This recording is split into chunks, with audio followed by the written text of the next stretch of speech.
కుసుమహర కుసుమహర కుసుమహర శ్రీ కుసుమహరనాథ మహాప్రభుని పాదపద్మములకు నా హృదయపూర్వక ప్రణామములు. ఈరోజు మనము కుసుమహరనాథుని దివ్య సందేశముల నుండి కొన్ని అంశములను చెప్పుకుంటున్నాం కదా. మరి ఈరోజు అంశము భగవత్ ప్రాప్తికి అహంకార మమకారాలు అవరోధాలు అన్న అంశాన్ని జర్మనమ్మ గారు చెప్పిన మాటల్ని ఆమె మాటల్లోనే మనం ఇప్పుడు విందాము. మనిషి యథార్థంగా శాశ్వత స్వతంత్రుడైనప్పటికీ, జనన మరణ రహిత దివ్యాత్మ అయినప్పటికీ తన నిజ స్వభావాన్ని మరిచిపోయాడు. తానొక భౌతిక శరీరము, ఇంద్రియాలు, మనస్సు అనే అనుకుంటున్నాడు. ఇది మాయ యొక్క అమోఘమైన కళా విశేషం. అది జీవాత్మకి ఒక క్రొత్త భ్రమాయుతమైన అహంకార భావాన్ని కలిగించింది.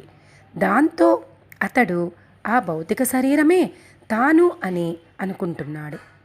మాయ అన్ని జీవులని బుద్ధిహీనులను చేసింది. ఈ భౌతిక శరీరం ప్రభువుది. ఎప్పుడు సంకల్పిస్తే అప్పుడు దానిని ఆయన తీసుకువెళ్తాడు. మనిషి మాయతో ఆవరింపబడి ఇక్కడ ఉండే ఈ అందమంతా తన సంతోషానికే అని భావిస్తాడు. ఇక్కడి ప్రతి వస్తువు ప్రభునిదే. ఒక వస్తువు మరొకరికి చెందింది అని మీకు తెలిస్తే అది మీది అని అనుకోరు. దాని పట్ల మీకు ఆసక్తి ఉండదు. ఈ ప్రపంచంలోని అన్ని వస్తువులు ఆయన చేతనే ఇవ్వబడ్డాయి. ఆయనే తిరిగి తీసుకువెళ్తాడు.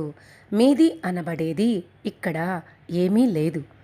తను ఉన్నది తన కోసం కాదని, ప్రభువు కోసమని పూర్తిగా గ్రహించే వ్యక్తిని మనము బుద్ధిమంతుడు అనాలి. ఇక్కడ మీరు చూచే ప్రతి వస్తువు ప్రభువుకు చెందిందే అని మీరు ఎప్పుడూ మనసులో పెట్టుకోవాలి. ఆయన సంతోషం కోసం ప్రయత్నించండి. ఆయన ఆనందం కోసం జీవించండి. ఆయన చేతిలో ఆయన ఇచ్ఛానువర్తిగా ఉపకరించే ఉపకరణంలా మారండి. ఆయన ఆలోచనలకి, ఆకాంక్షలకి అనుగుణంగా మనం జీవించటానికి ప్రయత్నించాలి. మన వ్యక్తిగత సంకల్పాన్ని ఆయన దివ్య సంకల్పానికి సమర్పించండి. క్రమేపీ నిస్వార్థపరుడైతే తనవాడైన ప్రభువుని తన దగ్గరికి తెచ్చుకొనవచ్చు. ఆయనని పొందడం అంటే ఈ సర్వ ప్రపంచాన్ని పొందడము అన్నమాట. ఈ విశ్వాన్ని మీ దానినిగా భావించండి. అది ప్రభువుకు చెందింది. ఆయన మీకు ప్రియుడు కనుక ఆయనకి చెందిన వస్తువులు మీకు కూడా ప్రియమైనవే తీరాలి. మీకు ఏమాత్రము ఆధిపత్యం లేని ఈ భౌతికమైన శరీరాన్ని సరిదిద్దుకోవటానికి మీ కాలం ఎందుకు వృధా చేస్తారు? ఈ శరీరము ప్రకృతిది. దాని క్షేమాన్ని అది చూస్తుంది. ఆమెతో యుద్ధం ప్రకటించకుండా ప్రతి క్షణము తింటూ, నిద్రిస్తూ, మాట్లాడుతూ, ప్రభువుని గురించి ఆలోచిస్తూ మీ కాలం గడపండి. ఆయనని పొందాలని నిశ్చయించుకుని అందుకు కృషి చేయండి. ఆయన నామం గానం చేయండి. ఆయనని పొందే మీ తీరు స్పష్టంగా కనిపిస్తుంది. కేవలం మానవులు మాత్రమే తమ జీవన మార్గాన్ని ఎన్నుకునే శక్తి ఉన్నవారు. మనం మన శరీరంలో బంధింపబడి దాని ఆకర్షణలో పడి ఉన్నంత వరకు అహంకార భావం ఉంటుంది. కానీ ఆయనతో కలిసినప్పుడు అహం చచ్చిపోతుంది. ప్రభు మనల్ని నిస్వార్థంగా ఉండమన్నాడు. నిస్వార్థం అంటే కామ, క్రోధ, లోభ, మోహ, మద, మాత్సర్యాలు, భ్రమ మొదలైన వాటిని త్యజించడమే. ఎవరైనా తాను శాశ్వతంగా సంతోషంగా ఉండాలంటే తాను అల్పుడును అనే భావంతో వినయంగా ఉండడం నేర్చుకోవాలి. ఎంతకాలం స్వార్థం ఉంటుందో అంతవరకు ఎవరూ ప్రభు సేవలో ప్రవేశించలేరు. స్వార్థం మనిషిని అన్ని పాపాలు చేయిస్తుంది. 2 రోజుల సుఖం కోసం మాయా ప్రభావంతో ఎవరూ తమ శాశ్వత లాభాన్ని త్యాగం చేయకూడదు. తనని తాను మరిచిపోనంత వరకు ఎవరూ ఇతరులని ప్రేమించడంలో ఆనందం పొందలేరు. నిజంగా మీరు ప్రభువుని ప్రేమిస్తే మిమ్మల్ని మీరు మర్చిపోండి. అహాన్ని విస్మరించనంత వరకు నిజమైన ప్రేమ రానే రాదు. అటువంటి ప్రేమకు గోపికలు ఒక ఉదాహరణ. కృష్ణుడి పట్ల వారి ప్రేమ, ఆర్తి ఎంత గొప్పదంటే వారి అహంకారం పూర్తిగా మాయమైంది. ప్రేమ పిచ్చిగల ప్రభువుని ప్రేమకై నిత్యము ప్రార్థించండి. ఇంకా ఇంకా ఉన్నతులు కండి. ప్రభువు మన పూర్తి హృదయాన్ని వాంఛిస్తాడు. అప్పుడే మనము వ్రజయుగళాన్ని సేవించే అర్హత పొందుతాము. మహత్తరమైన వ్రజలీలతో పోలిస్తే వేదాంతం వంటి విషయాలు చిన్నపిల్లల ఆటల వంటివి. అమృతాన్ని మించిన మధురాతి మధుర పదార్థాన్ని విడిచి కఠినమైన రుచిలేని వస్తువు వైపు వ్యామోహితులు కాకండి. ఎటువంటి స్వార్థపరమైన ఉద్దేశము లేని నిజాయితీపరుడు, నిర్మలుడు అయిన వ్యక్తి ఎవరినైనా ప్రభువు చూస్తే అప్పుడు అతడు ఎంత పాపాత్ముడైనా, ఎంతటి అపరాధి అయినా మన్నించి కౌగిట చేర్చుకుని తన వాడిని చేసుకుంటాడు. మీరు ఎవరి చేతనైనా అవమానింపబడ్డా, భయపెట్టబడ్డా లేదా గాయపరచబడ్డా ఆ బాధని మర్చిపోండి.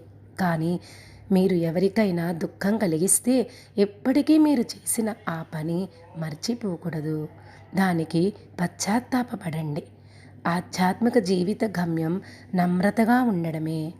ఈ జగన్నాటకం ఆనందం కోసం మాత్రమే. ఇందులో స్వారస్యం అనుభవించలేని వాళ్ళు తాము తమ స్పృహలో లేరని అనుకోవాలి. ఇప్పుడు భయంకరమైన నేను నాది అనే వాటి నుంచి ఎలా విడిపడాలి? హరినామం, కుసుమహర నామం. కుసుమహర నామం ఒక్కటే మాయ నుంచి తప్పుకునే మార్గం. అంతకు మించి కలిజీవులకి మరొక మార్గం లేదని స్పష్టంగా గ్రహించండి. నామజపంతో మనము పురోగమించిన కొద్దీ నేను నాది అనే భావన క్రమేపీ తొలగిపోతుంది. కృష్ణనామం క్రింద ఆశ్రయం పొందండి. ప్రాపంచిక భాగ్యాల కోసం లౌకికమైన యోచనలతో వచ్చే జన్మని పాడు చేసుకోకండి. ఆయనని మీవాడుగా భావించి మహదానందంతో ఆయనని సేవించండి. ఆయన నామాన్ని శరీర ఆత్మలతో గట్టిగా పట్టుకోవడం ప్రతి వారి ప్రియమైన కర్తవ్యం. భగవన్నామములో మునిగి మనస్సుని, హృదయాన్ని పవిత్రం చేసుకోండి. ఆయనపై పూర్తిగా ఆధారపడి ఉండండి. ఎప్పుడు ఆయన సంతోషం కోసం యత్నించండి. ఆయన ఆనందం కోసమే జీవించండి. ఆయన చేతిలో ఒక పని ముట్టుకండి. అటువంటి ఊహలతో, భావనతో అహమనేది నశిస్తుంది. మీ ఆలోచనలన్నీ ప్రభువుకి సమర్పించండి. ఎప్పుడూ ఆయన నామజపంలో జీవించండి. ప్రభువు చేతిలోని పరికరాలము అని నిరంతరము యోచిస్తున్నప్పుడు అక్కడ ఏ మాయా ఉండలేదు. మీ శరీరము ఆయన నివసించే దేవాలయం. నేను ఏమి చేసినా అది నీకోసమే. నీకోసమే నేను అలంకరించుకుంటాను. నీ కళ్ళకి అందంగా ఉండటానికి ఏ చిన్న పని చేసినా అది నీకోసమే ప్రభు. ఇతరులని బాధ పెట్టాలని లేదా ఇతరుల ఆస్తిని కాజేయాలని ఇటువంటి అర్ధరహితమైన ఆలోచనలని మనసు నుండి తరిమివేయండి. అన్ని కార్యాలు ఆయనే చూస్తూ ఉంటే మనకు ఈ నిరుపయోగమైన వ్యధలు ఎందుకు? అన్ని బాధల్ని ఆయనపై వేసి నిశ్చింతగా ఉండాలి. ఏ పనిలోనైనా నేను అనే భావన, కర్తృత్వ భావన ఉంటే బాధ్యత దానంతట అది వస్తుంది. ప్రతినిధిగా ప్రవర్తించండి. ఉపకరణంలాగా వ్యవహరించండి. ఒకటి సరిగా జరగలేదు అన్న బాధ ఆ పని ఎవరిదో ఆయనకి ఉండాలి. ఆయన ప్రతి ఆజ్ఞ కూలివాడిలాగానైనా చేయాలని నిశ్చయించుకోవాలి. మీరు సఫలీకృతులవుతారు, సంతృప్తి పడుతారు. ఏ రకమైన పని మీద అనుబంధం ఉండకూడదు. దైవ కార్యాలు నెరవేర్చేందుకు పని చేయాలి. అప్పుడు పని చేయడంలో సునాయాసం గమనిస్తారు. మీ ద్వారా ప్రభువు పని చేస్తున్నాడని గ్రహిస్తారు. అన్ని బాధ్యతల నుండి విముక్తి చెందుతారు. ఎవరు మీకు ఈ శరీరం ఇచ్చారో వారి కార్యంలో మీ శరీరాన్ని వినియోగించడం కన్నా మీ హృదయము, ఆత్మలతో మిమ్మల్ని మీరు మర్చిపోయి ఆయనని ప్రేమించడం కన్నా గొప్ప ఆనందం ఇంకేముంటుంది? ప్రేమ యొక్క ప్రధాన లక్షణమే నమ్రత. తమ తప్పులని తాము గ్రహించటము. ఆయనని పొందాలి అంటే స్వంత సుఖాన్ని త్యజించి ఆనందంగా రాసలో ఉండడం నేర్చుకోవాలి. యథార్థమని భావించి ఇబ్బందులు పడుతూ ఈ నశ్వర ప్రపంచాన్ని పట్టుకుని వ్రేళ్లాడేవారు అనంతమైన కష్టాల్ని, దుఃఖాల్ని అనుభవించి తీరాల్సిందే. వారు సముద్రపారాన్ని ఎంతకాలం తర్వాతనో దాటుతారు, లేదా ప్రవాహ మధ్యలో ఇప్పుడు దీనిని అప్పుడు దానిని పట్టుకొని ఎప్పటికీ వ్రేళ్లాడుతూ ఉండవలసిందే. ఆయన కోసం ఇంకా ఇంకా తపిస్తూ పొండి. మీరు భాగ్యవంతులలో ఒకరవుతారు. మిమ్మల్ని ఆయన భక్తుల్లో అత్యున్నతులుగా పైకెత్తినప్పుడు ఈ పేద సోదరుడు కోరికలు తీరినవాడవుతాడు. కుసుమహర. ఎందుకంటే మీరు ఏమి చేయాలనుకున్నా, ఏమి పొందాలనుకున్నా అదంతా మీ ఆధీనంలోనే ఉంటుంది. కుసుమహర. కుసుమహర, కుసుమహర, కుసుమహర. మరొక అంశం ద్వారా కలుసుకుందాము. జై కుసుమహర.